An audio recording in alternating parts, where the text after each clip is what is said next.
Anyways, I'm really happy to have you on the podcast today. We're recording a swap, if you will. So don't worry, there's a whole other episode, which I will have linked in the show notes. You got to check it out. Congrats on Dear Media. How excited are you? It's the best place ever. Thank you. I'm so excited. It's been such a fun transition. It is the best place. It's the best. I took 6 months off my podcast. I was telling you when I had a baby, and I had time to reevaluate everything. And during that time, I just thought, I gotta make some changes. I want to be a part of something, and I want to go into a studio and just have more support with the podcast. I've been doing it for 6 years. So when Dear Media launched, I spoke to Michael, and at the time I was just kind of like, I'm very set in my ways. Like, that's part of being a reflector. It's kind of who I am. Love and admire everything about Dear Media, and I always have. But I was very sick. I don't know if you know this about me. I have chronic Lyme disease. So I also used to feel like, what if I don't want to go into a studio? What if I have to stay home? What if I just don't have energy that other people have? And I had this negative narrative in my head that wasn't even true, but I'm in such a different place now. I'm confident with my energy, and I'm also just ready to make changes. I think it's brave to make changes, whether you're 20 or 30 or 31 like myself. It's brave to do things differently. And so this was part of my whole promise to myself with becoming a mom. Do things differently. Don't overthink it. Just do it. Just show up and see what happens. I love what you said. It's brave to make changes. Yeah. That is something I've talked about so much on the show. Not that exactly. The way you said it sounds way better. But like I kind of said earlier on your show, I was so afraid to like change my mind, even though I was like in a life path that I didn't like, and it wasn't even that deep. I was just like, I thought I knew what I wanted for my life, which is so stupid because I was literally 22, 23. Like, I understand. But I was very set in my ways. And finally, when I had my whole like identity crisis and just like changed everything about my life, it was really, really hard to make change. Like, it was so much scarier. And I think it's a lot easier to like stay stuck in your ways and stay where you're at. Much easier. Some people do that for a lifetime. Yeah, I'm sad we didn't talk about your identity crisis on my podcast because I'm very intrigued. But we'll have to talk about this another time. Yes. Or now. No, I had a little bit of an identity crisis my 23rd year. We kind of did, I guess. I said I hated that year. I just didn't elaborate, I guess. Yeah, and I had dealt with a lot of grief, a lot of like death in my close family in the recent years. I was in a very serious relationship, and then we broke up, and like that was just the least like me time of my life. There were so many things. I was kind of involved in more of like a religious organization that I was like, I don't think this is like for me at this time of my life, or just for whoever knows how long. There was a lot of things in my life that I was changing at that time. And I think if one of the things would have happened at once, it wouldn't have been as difficult, but it was everything at once. And so at that time, again, too, because I was so like, no, this is what I want, and this is what I should want, and this is what I've been told I should want. It was very difficult for me to finally be like, oh, no, this isn't what I want. And actually, to go off of what you asked early in your show about, like, it has to be hard starting on social media when you're young. I think there's an added layer that I felt of like, well, I don't know, because like this is the life I've been living instead of that I wanted to live. And then all of a sudden I have to change my mind. And I felt like it was going to be harder because of that. And luckily, like, people who follow me are so nice, and it wasn't much harder. Yeah, I think it's possible to evolve your brand online with you as you grow. Yes. And I went through that so many times as well, where I felt so guilty because I created this life of my dreams, quote unquote. And it was when I started everything. I was a couple years younger than you are now, and I taught my friends and my family, you can do what you love. You can create a career out of it. I started my blog. It was at the time a vegan blog, and then I just got to write about things that I loved, and I had this audience, and that was my job. And it was the beginning of blogging as a career, and I was very like into talking to people and teaching people, like, please do what you love. It'll make your life so much more fulfilling. It's possible. It's possible for everyone. The internet has opened up a world of opportunities. So when I started to get burnt out and wasn't so happy with everything I was doing, which probably was about 3 years ago, I felt so guilty. And that was an identity crisis too. So I felt like, no, I've been teaching people this, and how ungrateful do I have to be to not love this? We put so much pressure on ourselves, but I had to change, evolve, pivot still doing that. And that's why I'm committed to making changes. I call them quantum leaps because we leap into this new arena of life. And then you have to rise your energy to meet that new place. That's what it would have been then. It's also kind of crazy too, because I'm like, this is something that we'll probably do for the rest of our lives, hopefully. Like if you're growing, you're changing. It's interesting though, because I was like, why am I putting so much pressure on myself at 24 for this? Right. Or 23. But you couldn't tell me that then. So I know. Well, it's when you're in it, it's very hard. And like you said, when it rains, it pours. Like everything tends to happen at once during these seasons of our lives. And it's really hard to deal with it. And to think that at the age of 23, that your career's not going to change, your life's not going to change. I mean, we all think that at a certain time, but it's beautiful to know you're going to have so many levels of you. Yeah, and it's very freeing too. I think it puts the pressure off of you. And I love nothing more than when I see someone on, those Instagram like meme pages that are like Hank's Good News, I think, and the really positive ones. I love when they post about like a 60-year-old decided she wanted to be a doctor and went to med school and is now a doctor and like making those changes later. I just think it's cool. Like you don't need to be stuck to like what you chose in your 20s or your 30s or your 40s. Like you can always evolve and change and grow, and even changing a career path. I think that is so cool.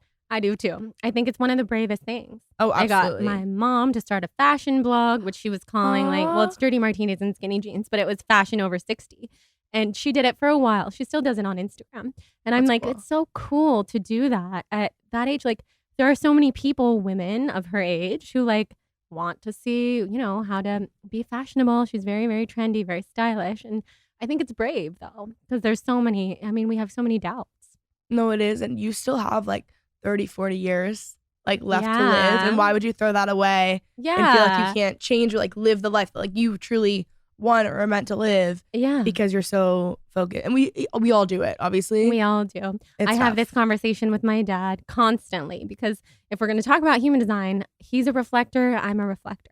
It's a very rare type. It's 1% of the population. Oh, wow. So you're so special. I'm a rare unicorn. Wow. And the fact that my dad is that as well. So rare. Has been, it's like a bonding thing for us. I've taught him a lot about it. He teaches me. We are like mirrors to each other, and reflectors are mirrors in general. So if I'm doing my job as a reflector and I'm aligned, then hopefully like me being with you helps you learn more about you. That's kind of what reflectors are here to do. I love that. And I'm not always having the most aligned day, but like that's my goal. So with my dad, imagine it's like mirror bouncing off of mirror, and we are each other's greatest challenge in this life. We're very similar. And I'm always telling him, because he's 75 and he's a Leo like you. So he'll be 76 this year. And he's always like, you can't teach an old dog new tricks. I'm not going to change. Like I'm set in my ways. And I'm always telling him, this is the time to change.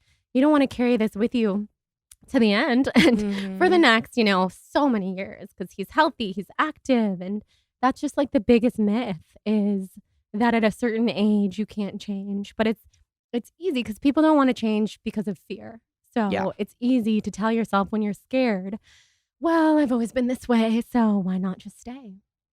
And my biggest fear, yes, I said earlier it's failure, but really more than that, I think it's settling, clearly, because if my biggest number one fear was failure, then I wouldn't be doing the things that I'm doing. It still is up there, but I'm so afraid of settling in life and like not doing the things that I wanted to do, or like living a big life, and not big in the sense of like fulfilling things that like are on like my mind and things that I want to create, and just like, I don't know, like having like really rich relationships, things like that.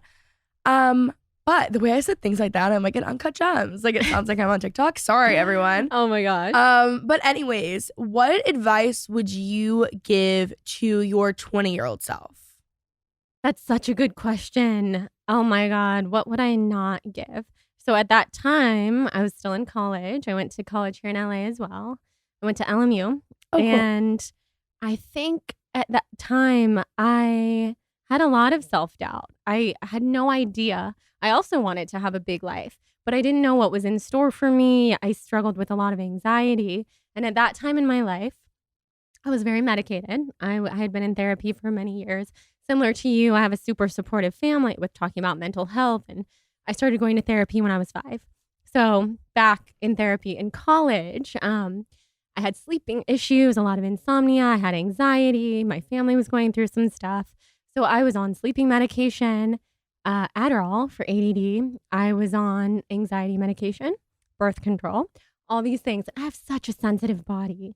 This is what I know now. And we were talking about like rashes and allergies and hives. I just didn't have any clue how sensitive of a person I was. And when I did feel sensitive, I felt like this makes me weak compared to everybody else. I don't have the energy that certain other people have. So I would force myself. I would drink a lot, take all this medication. I was just living so far out of alignment with who I truly am.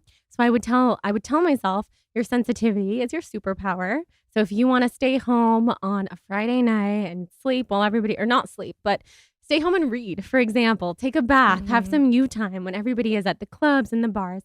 When you're older, that's going to be your superpower. So don't feel like there's something wrong with you, because instead I just forced myself to be someone that I wasn't.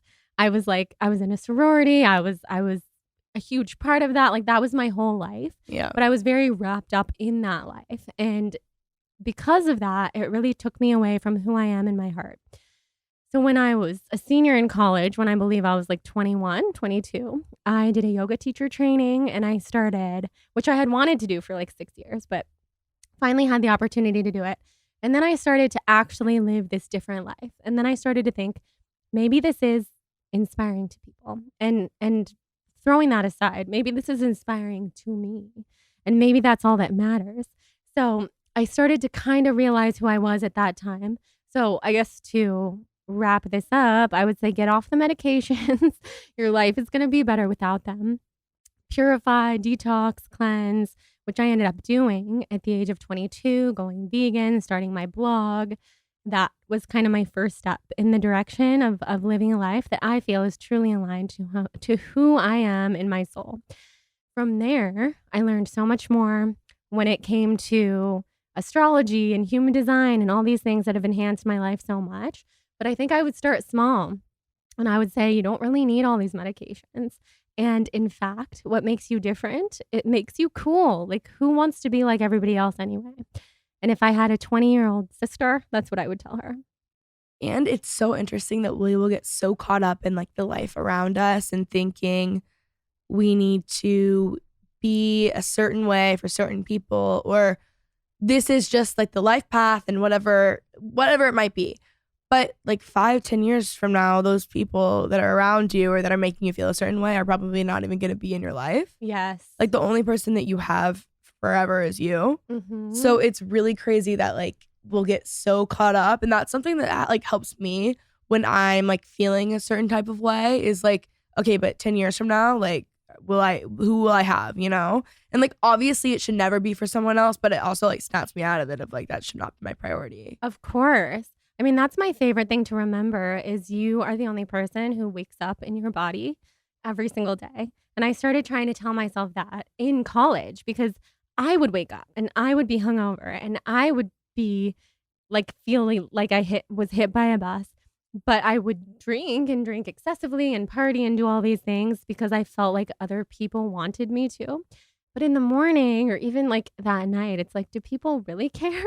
Or are they just pressuring you in the moment to make them feel better about themselves? So to give you an example, I haven't had alcohol in 5 years. Well, it's just a personal choice. I had never had a problem with alcohol, but I realized one day when I was about 25, I hate alcohol. I hate the taste. I hate the way it makes me feel. I gag when I drink it. Like I throw up the next day. I'm just sensitive. And then I just decided one day, and it took me until 5 years ago to be like, you know what? Why do I drink? And at that time, I was only drinking at weddings, special occasions, bachelorettes. And then I thought, how about continuing to uplevel my life in the way that feels good to me and just not even doing that? And if anybody has a problem with that, it doesn't say anything about you. It says something about them.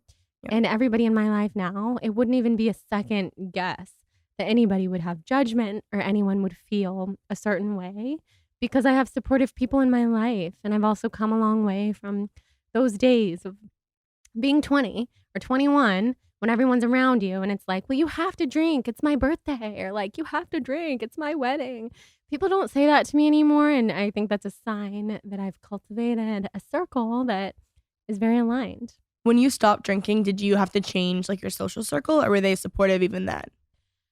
I think, luckily, a lot of friends have grown with me, and trust me, like all of my friends, my family, my husband, they drink, but they're not. I don't know if you would call them like huge partiers at this stage in life, but they do, and they accept me for who I am. So I don't feel like I had to change my social circle, but I certainly had to change what I did with people. Otherwise, I would find myself kind of lonely because it's not like my friends stopped going to the bars and the clubs and doing these things on the weekends. So I would start making plans with people to go on hikes, to go to yoga, to get a juice, to go on a walk, to come over and make dinner, to go out to dinner.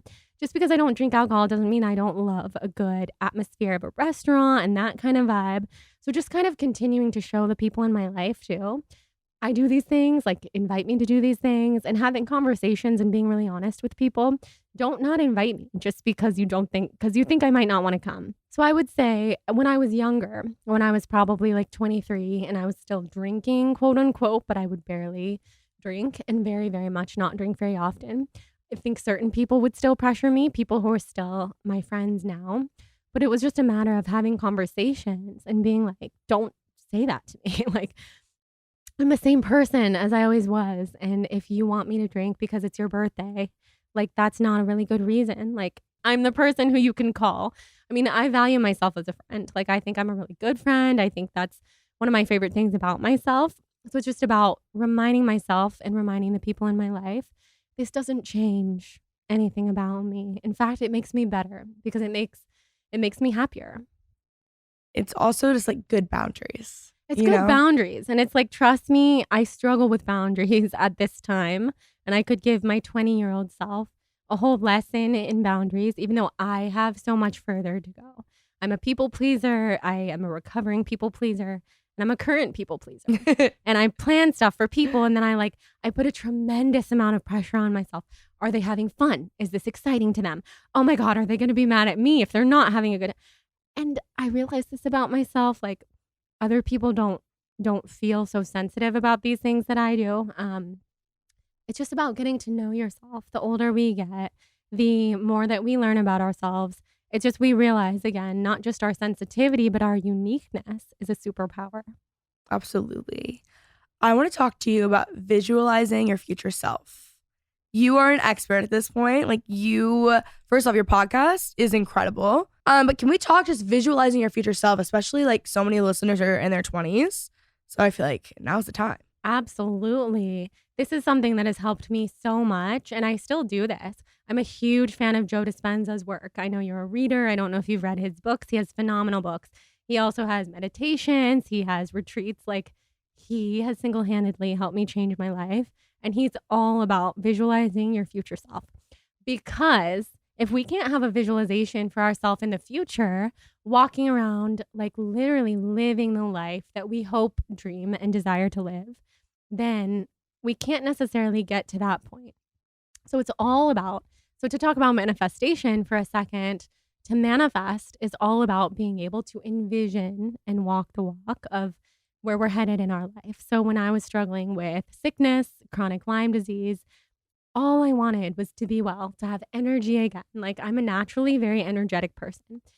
But for 5 years of my life, I was bedridden. And then you tell yourself these stories of, I don't have energy. And the way that I compare to everyone else is I don't have like the energy to get through the day, let alone to be this fun person that I know I am in my heart. So I started visualizing my future self. And my future self would walk around healthy. She would wake up early. She would have a green juice. She would do her meditation. She would do her movement practices. And then she would have energy to get through the day, and not just physical energy, but mental energy. So the things that are important to me, which are writing and like being able to use my brain and not feel that brain fog that I felt really terribly when I was really sick. So my visualization would be my healthy future self. And I would sit and meditate every morning and just see my future self, like walking around my apartment, making the juice, making the coffee, and then having this abundance of energy. And then I kind of played around with the idea of what if what if this could be my life now? What would that look like? And what would that feel like? So I'm a huge proponent of law of attraction, which is attracting. It's our thoughts create our reality. So I would just tell myself every single day, your thoughts create your reality. So you are healthy. Like, Jordan, I'm healthy. I have an abundance of energy. I'm going to be an incredible mom, because this was like a huge fear of mine during my pregnancy, was what if I get sick again and I'm not able to be a present mom and I'm not able to play with my son or wake up with my son. So I would tell myself, you are a mother who has abundant energy, who can hop out of bed in the morning and play and be this fun mom, all these things. And because those are my thoughts, those have created my reality. So that's how I have visualized my future self, which is now my current self. And now when I visualize my future self, she's a best-selling author. She's a New York Times bestseller. She writes fiction. She writes memoir, all these things. And of course, I have fears that come into my mind because I'm human, that tell myself, who do you think you are? You're a podcaster. You're a blogger. Writing fiction is going to be this huge leap. And what if people don't embrace it? What if people think you're bad? And it's just, a visualization is all about visualizing it as if it's already happened. And I'm also a believer that time doesn't exist. So when you think of it that way, it has already happened. Do you think this is too crazy for your audience? No, this is great. Time doesn't exist. So I've done a lot of plant medicine. I've done a lot of like spiritual journeys, ceremonies. And in these ceremonies, I've truly seen how time doesn't exist. So I met my son, Atticus, before he was born. And that's how I knew that I was having a baby in 2021. I knew his name. I knew what he was going to look like, because I saw this. Like, I saw this from this deep place. Does it make you like a lot more calm, like less stressed out? Okay. Absolutely. Like, people in my life, my friends come to me, my husband comes to me, because I feel like everyone around me has this future fear of death. And that's a pretty universal fear. What happens after we die? Does it just end? Do we not get to continue with our soulmates, with our soul family, with the people that we love? So my husband and I have this conversation frequently, because I've actually seen this since I was a little girl, but through my plant medicine journeys and everything that I had to go through with sickness and having dark night of the soul and almost dying many, many times. As I said, I was kind of on my deathbed with Lyme. I had some crazy things happen with like overdoses of medication. And I saw kind of what happens after you die. And I have this deep rooted belief that we just kind of shed these bodies and we go into this next stage, and our soul is eternal and our soul stays the same. And this is not like tied to any religion or anything. This is like my personal spiritual belief. And it brings me so much calm. It brings me so much peace. I can't even imagine. I like the idea that time doesn't exist. Like, I like that, because to me, when I always talk about, like, I just have peace knowing things are going to work out, and it's not the same thing at all. But instead of, I can only imagine like living like that, because instead of stressing about the future, it's like, well, time doesn't exist, you know? Yeah. And I also have to remind myself on a daily basis. So I consider myself this teacher to others when it comes to spirituality and the things that I've seen, and time, manifestation, visualization. But it's because I'm a student of these things myself, and I know how important mindset is. And I also know when my mindset slips, everything changes, and I have a bad day and I have a bad week, and I go through these times as well. And that's why it's so important to me to stay on top of these practices. I know the importance of them because I am a person who's very prone to anxiety, very prone to kind of waking up and thinking about the first negative thing.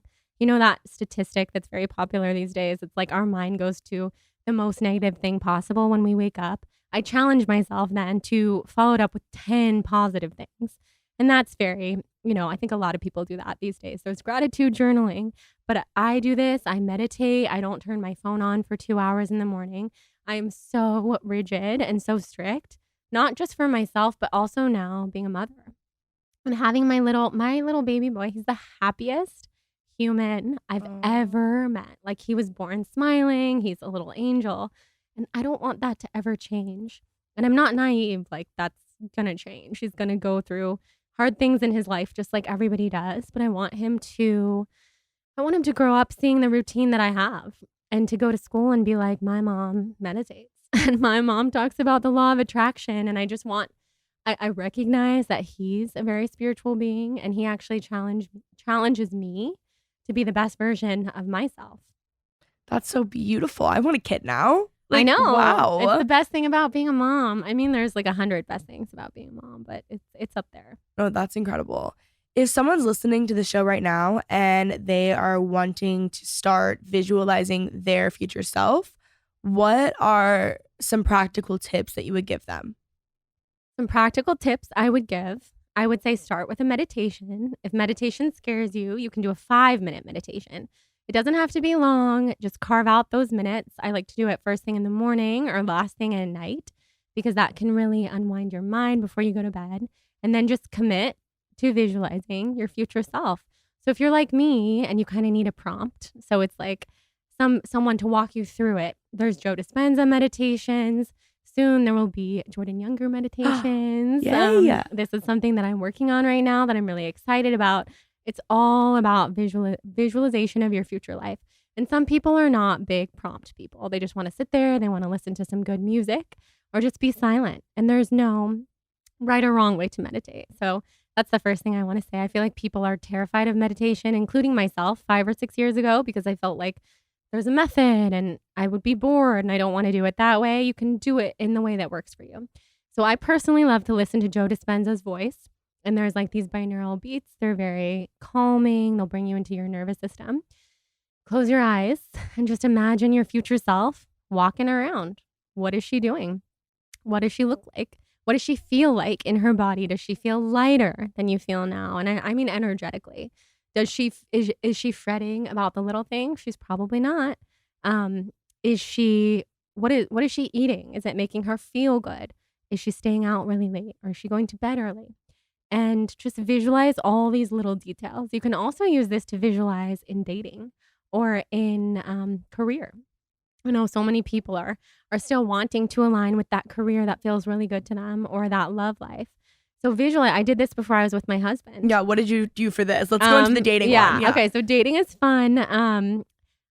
People are different. So sometimes people are specific manifestors or non-specific manifestors. That goes back to human design. I'm very specific. So I could get so specific down to like, what does he look like? How does he make me feel? Do I already know him? Are we friends? Am I meeting him through a friend? Am I meeting him through an app? Like, what is the overall feeling that it gives me to be with this person? And then when you do this and you're able to visualize this, what I like to take as the next step is to walk around in the world as if you've already found this person. And then you're walking around with the energy that attracts this person to you. That makes sense. Because time doesn't exist. Mm-hmm. So you're tapping into the you that's already with this individual. And I find that to be the most incredible thing. So even when I started doing this, I was like, I don't know if this is going to work. I did this and I was with my husband 6 weeks later. Oh my God. I also wrote it all down. I'm a big intention setting person.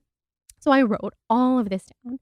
And of course, a few things can be different. Like, does he look a little different than, I thought? Of course, because this is like people are people. And the person that you're with is going to surprise you in certain ways. And in other ways, they're going to blow away your expectations. And in other ways, they're going to be exactly what you hoped for. And that's all about aligning with the right person. And first, we have to align with the highest version of ourselves to make that happen. So I've done like a non-negotiable list, but I haven't done this. So maybe this is what I need to do. Yeah. And then the next step is like, I hope that you go home tonight and you just do a 5-minute meditation and you visualize yourself with this person. What are you guys doing? What kind of trips are you taking? What are you doing at home with this person? And then just tap into the feeling, the emotion, the energy. And then the next day, walk around the world in that energy. It's like I'm with my soulmate. I'm pretty untouchable. And then just see what happens. Oh, I will definitely be doing this. Mm-hmm. Amazing. I think you're going to be good at that. Hopefully. You are. Okay, the last thing I wanted to talk to you about very quickly. We are both readers. We both we've already been talking about books pretty much all day. Give like your top 3 books. Okay, so the top book that I recommend to everyone, Louise Hay. You Can Heal Your Life. I read that. I loved it. I read it like I don't go anywhere without it. Like you can see I have this huge purse with me. It's a purse full of books because I also like to have the energy of the books with me. When I was sick and I was really struggling, it was Louise Hay's work that helped me see that I can change my life. And she's my inspiration for everything I do. So something kind of out there about me, I don't know if you know this, is I channel people who have passed on. So I channel Louise Hay. I talk to her. I also do this with my mentor, who's a super talented medium. So we kind of pick up on different things from Louise Hay. And she continues to teach me so much. So I would start with Louise Hay, You Can Heal Your Life. Joe Dispenza, Becoming Supernatural. That will get you deeper if you're interested in this topic of healing your life, visualization, manifestation, and the science of it too. That's why I love Joe Dispenza, because there's a lot of skeptics out there and I can appreciate a skeptic. I respect it. So learning the science of this is incredible. And then A Return to Love by Marianne Williamson. I don't know if you've read A Return to Love, but no, but I've heard about it. It's a staple for me. It's kind of a Course in Miracles. Yes. Cliff Notes. Cliff Notes of A Course in Miracles. That's why I was like, there's another book that's connected, right? So okay. A Course in Miracles, I also read every morning, but that is a dense text. It's about this thick. Oh my God. It's a spiritual text and it can be read. Some people find it to be kind of religious because it talks about God, but God just being whomever or whatever you believe in. A Return to Love is the very simplified version. And it's all about calling miracles into your life. Everything's a miracle. This conversation we're having is a miracle. It's about being grateful for your life. Amazing. Okay, I'm going to be getting that one. Wait, there was two. There was one, what was the other one that I said on your show I needed to get?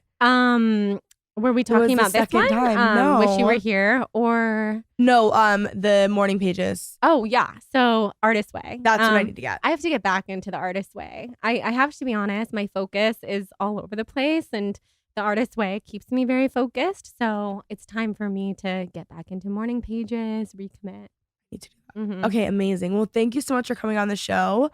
Can you tell the listeners where they can find you? Thank you for having me on. This was so fun. You guys can find me at The Balanced Blonde on Instagram, The Balanced Blonde on TikTok, YouTube. I'm not a big YouTuber like Kenzie, but I post some fun stuff on there. And the podcast is The Balanced Blonde, Soul on Fire. Amazing. Thank you. Thank you so much. This was so fun. It was so fun. All right, guys, I hope you enjoyed. If you did, let me know by giving it a nice thumbs up and subscribe for more.